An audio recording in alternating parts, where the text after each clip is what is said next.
Kementerian P2MI bongkar praktik ilegal, PT ANP disegel usai kirim PMI ke Timur Tengah. Ribuan pelari meriahkan lari lintas alam biosferan. Raih medali perak di World Kung Fu Championship 2025, Krisdayanti tiba di tanah air. Halo, selamat malam pemirsa setia Berita Nasional TV. Senang sekali Berita Nasional Malam kembali hadir menyapa Anda. Selain 3 berita utama tadi, akan ada informasi lainnya dari dunia politik, ekonomi, hingga isu sosial yang sedang hangat diperbincangkan. Bersama saya, Restu Wulandari, inilah Berita Nasional Malam selengkapnya. Kita langsung saja ke berita pertama, pemirsa. Kementerian Perlindungan Pekerja Migran Indonesia memberikan sanksi administratif kepada perusahaan penempatan pekerja migran atau P2MI yang ke-18 sejak bulan Maret tahun ini, yaitu PT Alfa Nusantara Perdana. Sanksi ini diberikan setelah melalui proses panjang mediasi dan klarifikasi dikarenakan perusahaan tersebut terbukti melanggar 3 poin krusial, termasuk menempatkan calon pekerja migran atau CPM ke kawasan Timur Tengah yang masih di bawah moratorium. Sejak BP2MI berubah status menjadi kementerian dan sekaligus menjadi regulator, penindakan yang melanggar aturan semakin diintensifkan. Pemberian sanksi kepada perusahaan PT Alfa Nusantara Perdana melalui proses bertahap mulai dari pemanggilan, mediasi hingga akhirnya diputuskan menjadi sanksi. Pelanggaran yang dilakukan oleh PT Alfa Nusantara Perdana yaitu berupa tidak mengantongi SIP 2MI atau Surat Izin Perekrutan Pekerja Migran Indonesia. Pelanggaran tersebut merujuk pada Peraturan Menteri P2MI Nomor 4 Tahun 2025 Pasal 9 Ayat 1 huruf A, huruf K, dan huruf T. Selain itu, PT ANP juga belum menyelesaikan kasus pekerja migran yang ditempatkan secara non-prosedural di kawasan tersebut. Penyelidikan selama 4 bulan dilakukan sejak KP2MI menerima laporan dugaan penempatan ilegal terhadap seorang pekerja migran berinisial Y asal Jakarta Timur. Jadi kalau PT ini pertama dia melanggar, pastinya dia melanggar Peraturan Menteri P2MI Nomor 4 Tahun 2025. Ya, itu melanggar Pasal 9 Ayat 1. Nah, di ayat 1 itu ada huruf A sampai huruf, kalau nggak salah sampai K ya, salah ya, sampai Y ya, sampai Y ya. Nah, itu yang melanggar ada di huruf A, huruf K, dan huruf T. Nah, huruf A itu PT ini tidak memiliki SIP 2MI, Surat Izin Perekrutan Pekerja Migran Indonesia, dalam melakukan merekrut atau menempatkan calon pekerja migran Indonesia. Dia tidak memiliki, padahal sebagai sebuah perusahaan P3MI dia wajib memiliki SIP 2MI. Ya. Dari Jakarta, Lydia Jonita, Gada Agung, Berita Nasional TV. Badan Perlindungan Pekerja Migran Indonesia atau BP2MI menegaskan penyegelan terhadap salah satu perusahaan penempatan pekerja migran Indonesia atau P2MI bukan merupakan langkah reaktif. Tindakan ini disebut sebagai upaya terukur pemerintah dalam melindungi pekerja migran dan menegakkan aturan penempatan tenaga kerja ke luar negeri. KP2MI menyatakan perusahaan yang disegel merupakan yang ke-18 sejak Maret tahun ini. Penyegelan dilakukan setelah melalui proses pemanggilan, mediasi, dan verifikasi laporan masyarakat. Perusahaan terbukti melanggar Permenaker Nomor 4 Tahun 2025 Pasal 9 Ayat 1 huruf A, K, T. Di antaranya tidak memiliki izin rekrutmen, menempatkan PMI ke wilayah moratorium, serta tidak menyelesaikan permasalahan tenaga kerja. KP2MI menegaskan penindakan ini bagian dari kewenangan baru setelah berstatus kementerian dengan penegakan aturan bertahap mulai dari sanksi administratif hingga pencabutan izin. Kepala KP2MI menyampaikan penyegelan ini bukan langkah reaktif, melainkan upaya strategis pemerintah untuk melindungi pekerja migran Indonesia. Jadi ini bukan langkah reaktif ya Bapak Ibu, rekan-rekan semua. Ini adalah memang sudah kita persiapkan dengan baik, dengan matang. Artinya apa? Negara harus hadir untuk melindungi pekerja migran kita. Karena bagaimanapun juga mereka yang bekerja ke luar negeri itu ada yang berangkat secara mandiri, tapi ada juga yang berangkat melalui perusahaan-perusahaan.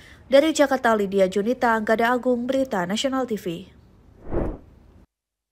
Kita beralih ke informasi lain, pemirsa. Kementerian Sosial menyatakan total lebih dari 77.000 keluarga penerima manfaat atau KPM program Keluarga Harapan dinyatakan mandiri sehingga tidak lagi bergantung bantuan sosial. Menteri Sosial Saifullah Yusuf menyebut anggaran bansos di tahun ini mencapai lebih dari 110 triliun rupiah.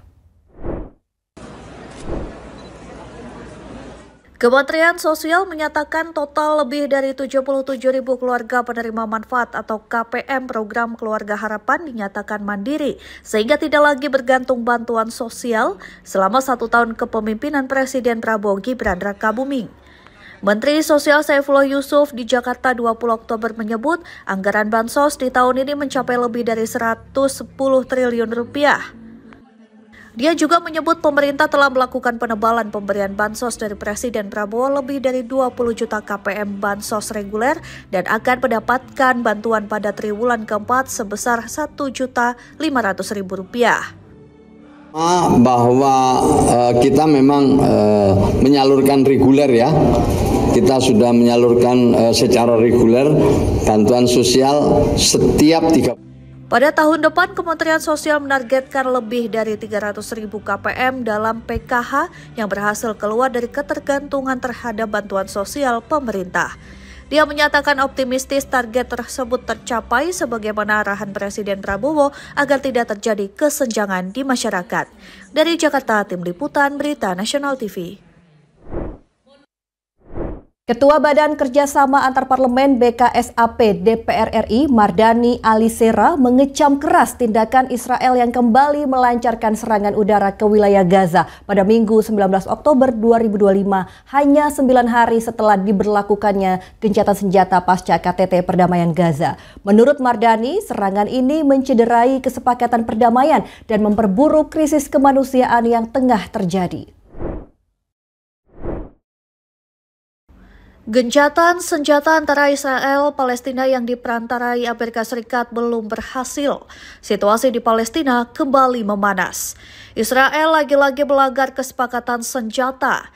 Israel melancarkan serangan udara ke wilayah Gaza pada Minggu 19 Oktober 2025 hanya 9 hari setelah diberlakukannya gencatan senjata pasca KTT Perdamaian Gaza.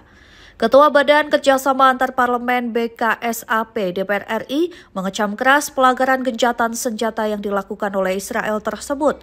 Menurut Mardani, serangan tersebut mencederai kesepakatan perdamaian dan memperburuk krisis kemanusiaan yang tengah terjadi.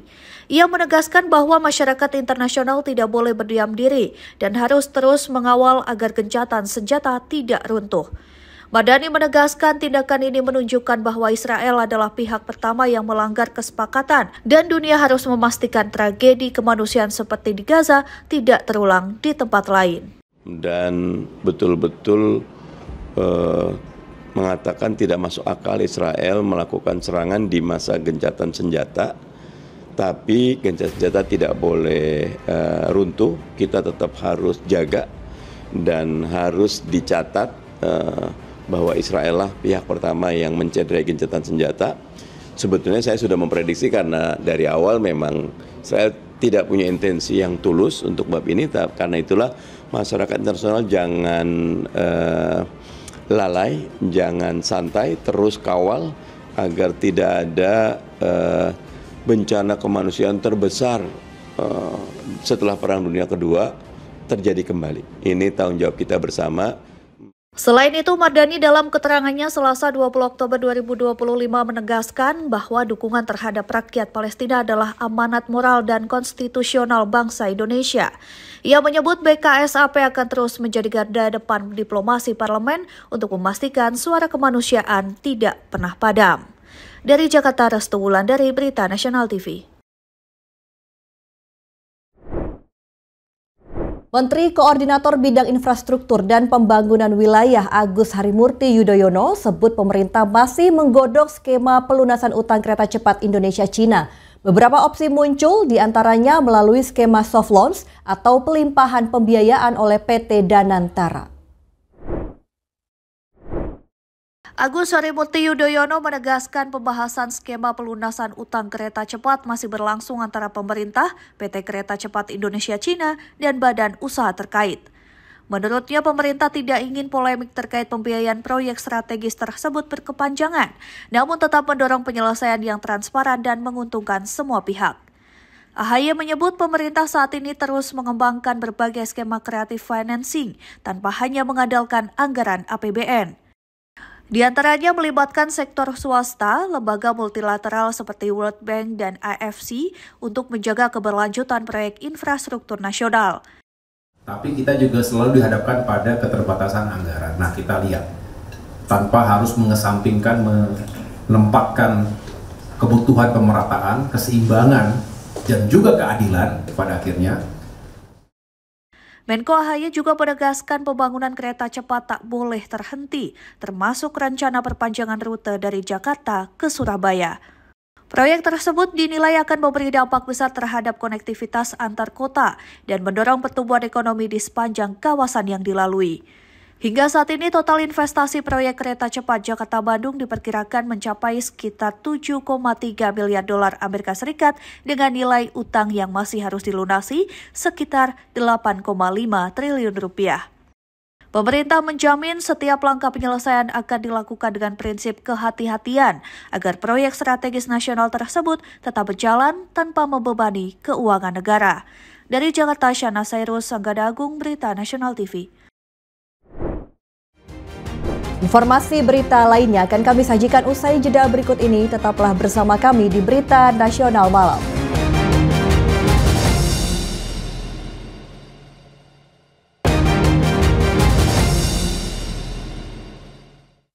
Terima kasih Anda masih bersama kami di Berita Nasional Malam. Pemirsa, ajang lari lintas alam tahunan Biosferan 2025 sukses digelar Badan Pelaksana Otorita Borobudur di Kabupaten Kulon Progo, Yogyakarta. Tidak hanya menjadi perayaan sport tourism, event ini juga wujud nyata pariwisata berkelanjutan di kawasan cagar Biosfer UNESCO Merapi Merbabu Menoreh.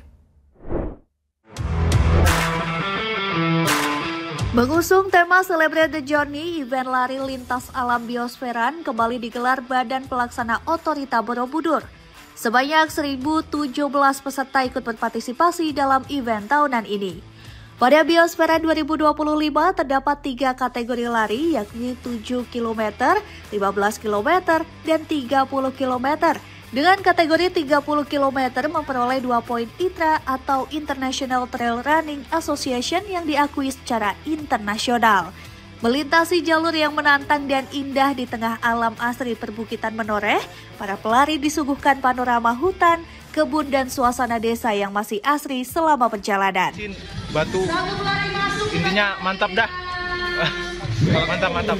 Tantangan yang paling berat di mana itu? Di turunan pertama yang terjal banget itu bebatuan licin, tajam-tajam batunya sama susah dibuat lari. Pada event kali ini peserta terbanyak datang dari daerah Yogyakarta, Jawa Tengah, Jawa Barat, Jakarta, dan Jawa Timur. Tak hanya diikuti pelari nasional, Biosferan 2025 juga diperiahkan dengan kehadiran peserta dari 4 benua, yakni Eropa, Amerika, Asia, dan Afrika. Dengan event ini menunjukkan bahwa kawasan perbukitan Menoreh layak menjadi destinasi sport tourism berkelas dunia. Ini juga dikembangkan ke seluruh wilayah Indonesia. Bukan hanya trail lari, kita juga mendukung beberapa cabang olahraga yang lain yang bisa mendatangkan wisatawan Nusantara maupun wisatawan mancanegara. Melalui kegiatan ini, BPOB berharap kawasan cagar biosfer bukan hanya sekedar warisan alam, namun juga menjadi ruang hidup yang memberi manfaat ekonomi dan sosial bagi masyarakat untuk meningkatkan aktivitas ekonomi mulai dari akomodasi, kuliner, hingga penjualan produk lokal. Dari Yogyakarta, Tim Liputan Berita Nasional TV. Beralih ke informasi lain pemirsa, polisi menangkap 3 orang preman pelaku pemalakan terhadap sopir truk di Kabupaten Waikanan, Lampung. Ketiga pelaku diduga melakukan praktek pungli terhadap setiap truk yang melintas dengan tarif mulai dari 100 hingga 350 ribu rupiah. Mana abangnya? Hei, Taruhlah kaki lurusin kaki. Duduk semua cabut.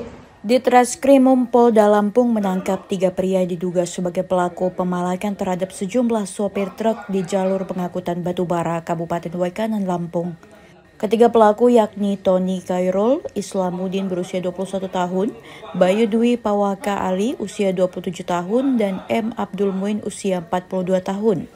Mereka ditangkap setelah polisi menerima laporan dari para sopir yang kerap dipinta uang saat melintas di wilayah tersebut. Modus ketiga preman ini yakni dengan mendirikan posko di pinggir jalan dan menghentikan truk yang melintas untuk dimintai membayar uang jasa keamanan. Setiap truk diminta membayar antara Rp100.000 hingga Rp350.000 setiap kali melintas. Dalam sehari jumlah truk yang melewati jalur itu diperkirakan mencapai 20 hingga 80 unit. Banyak menerima pengaduan dari masyarakat, khususnya dari sopir-sopir truk di jalur lintas Sumatera di daerah Waikanan, bahwa sering terjadi adanya pungutan-pungutan liar di pos-pos yang ada di Waikanan. Para tersangka kini akan dijerat dengan pasal 368 pemerasan dengan ancaman atau kekerasan dan terancam hukuman pidana 9 tahun penjara. Polisi pun masih mengembangkan penyidikan untuk memastikan ada atau tidaknya pihak lain yang terlibat dalam praktek pungli tersebut. Dari Bandar Lampung, Tim Liputan Berita Nasional TV. Tengah istirahat usai antar penumpang, pengemudi ojek daring ditusuk orang tak dikenal di kawasan Taman Langsat, Kebayoran Baru, Jakarta Selatan. Sempat kritis akibat luka tusukan di bagian perut, kondisi korban kini mulai membaik dan masih dirawat di rumah sakit.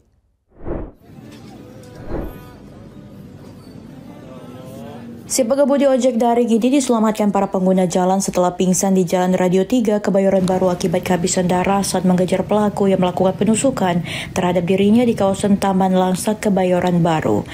Berkat kesigapan warga, nyawa korban berhasil diselamatkan usai dibawa ke rumah sakit terdekat untuk mendapatkan tindakan medis. Dalam kasus ini, polisi telah memeriksa 3 saksi termasuk korban. Dari hasil penyelidikan sementara, korban ditusuk oleh orang tak dikenal saat tengah beristirahat di kawasan Taman Langsat, Kebayoran Baru, Jakarta Selatan, usai mengantarkan penumpang ke wilayah Sudirman. Dalam kasus ini, polisi tidak menemukan adanya unsur perampokan lantaran tidak adanya barang korban yang hilang. Hanya sendiri di bawah dada, di atas perut. Dari keterangan korban sendiri, dia sampai jatuh di situ berupaya untuk mengejar pelaku. Saat ini polisi masih memburu pelaku penusukan yang identitasnya masih belum diketahui. Dari Jakarta Selatan, Tim Liputan Berita Nasional TV. Seorang remaja di Kota Bekasi, Jawa Barat menjadi korban penusukan oleh orang tak dikenal usai bermain futsal. Pelaku disebut menusukkan benda tajam ke arah dada hingga korban mengalami luka serius dan dilarikan ke rumah sakit.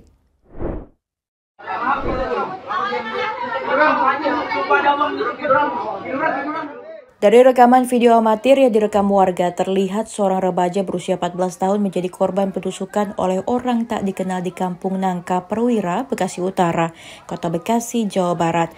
Korban terlihat menahan rasa sakit usai ditusuk benda tajam jenis pisau di bagian dada. Oleh warga setempat, korban dilarikan ke RSUD Kota Bekasi guna mendapatkan penanganan medis.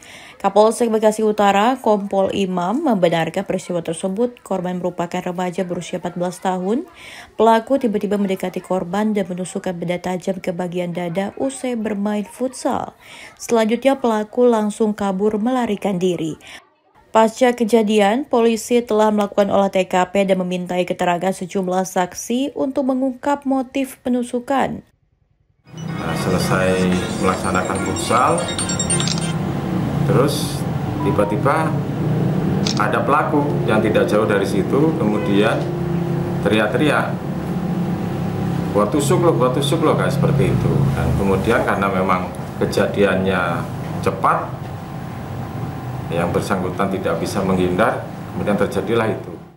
Polisi kini terus memburu pelaku penusukan terhadap korban remaja, sementara kasusnya kini dalam penyelidikan unit Reskrim Polsek Bekasi Utara. Dari Bekasi, Berita Nasional TV melaporkan. Warga Pandeglang digegerkan oleh peristiwa berdarah yang melibatkan 2 teman dekat. Seorang pria bernama Adrian Syah, warga kampung Bayu Asi, diduga membacok temannya sendiri Ismanta hingga mengalami luka serius. Usai melakukan aksinya, pelaku diduga mencoba mengakhiri hidupnya dengan menggorok lehernya sendiri. Beginilah suasana di rumah duka almarhum Ismanta, warga Kampung Bayu Asih, Desa Banyumundu, Kecamatan Kadohejo, Pandeglang, Banten. Rumah korban dipenuhi suasana duka dan tangis keluarga serta warga yang tak menyangka korban tewas di tangan teman dekatnya sendiri. Peristiwa pembacokan terjadi pada Senin siang saat korban Ismanta sedang duduk di depan rumahnya.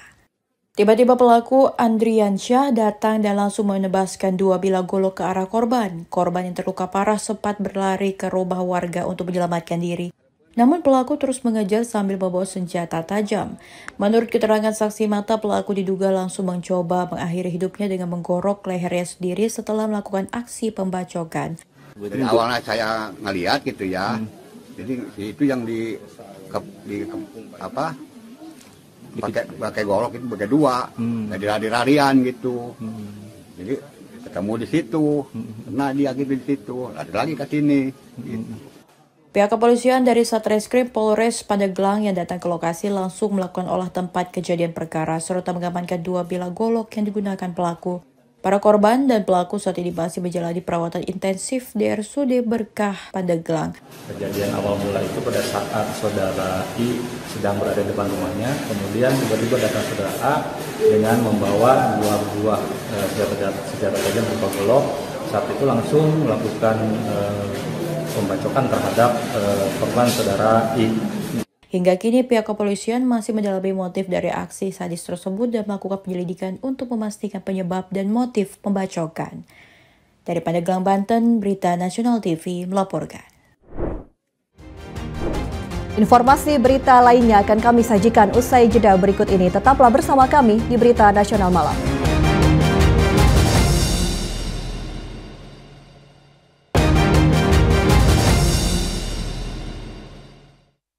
Terima kasih Anda masih bersama kami di Berita Nasional Malam.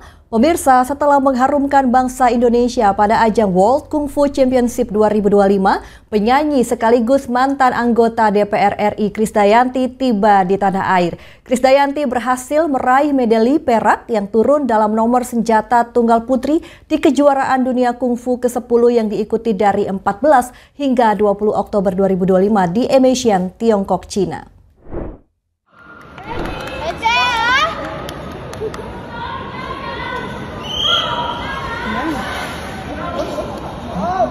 Usai berjuang mengharumkan nama bangsa Indonesia di ajang World Kung Fu Championship 2025 di Emesian, Tiongkok, Cina, Krisdayanti tiba di tanah air melalui Terminal 3 Bandara Internasional Soekarno-Hatta, Tangerang, Banten, Selasa malam.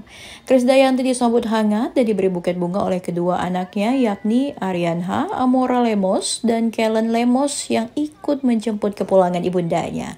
Krisdayanti mengatakan selain dirinya yang dapat medali perak pada ajang World Kung Fu Championship 2025 di Cina, ada puluhan atlet lain yang juga mendapatkan prestasi yang sama. Sebagai atlet, ia juga mengaku senang sebab dalam ajang World Kung Fu Championship 2025 ada kategori untuk para veteran sehingga para atlet senior bisa ikut dalam ajang tersebut. Dan kami juga senang bahwa di wushu ini ada kategori veteran yang menjadikan kami para profesional juga untuk ikut yang namanya Open Championship, jadi semua boleh mengikuti dan senang ya karena di wushu tuh memang nggak ada pensiunnya rupanya, jadi kita bisa ikut berperang. Selain Krisdayanti, ada sejumlah atlet kungfu berprestasi lain yang tiba di tanah air. Diharapkan mereka dapat terus semangat dan bertanggung jawab atas pilihan karirnya. Dari Tangerang, jurnalis Berita Nasional TV melaporkan.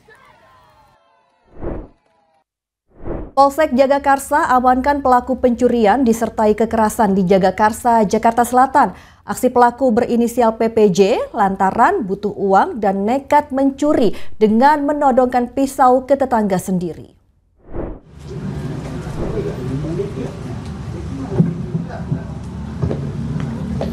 Pria berinisial PPJ 36 tahun ditangkap Polsek Jagakarsa setelah melakukan aksi pencurian di rumah warga yang merupakan tetangganya sendiri di Jalan Jagakarsa Raya, Jagakarsa, Jakarta Selatan. Pelaku nekat melakukan pencurian karena masalah ekonomi. Kapolsek Jagakarsa, Kompol Nurma Dewi menyampaikan pelaku sehari-hari bekerja serabutan merencanakan pencurian dan kekerasan di rumah tetangganya sendiri. Pelaku sudah 3 tahun bertetangga dengan korban, kepepet butuh uang, merampok dengan memanjat dinding rumah korban menggunakan kain spray.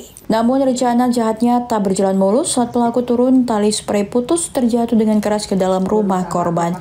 Setelah dipergoki, pelaku menodongkan pisau kepada korban. Warga yang mendengar jeritan korban langsung menyergap pelaku.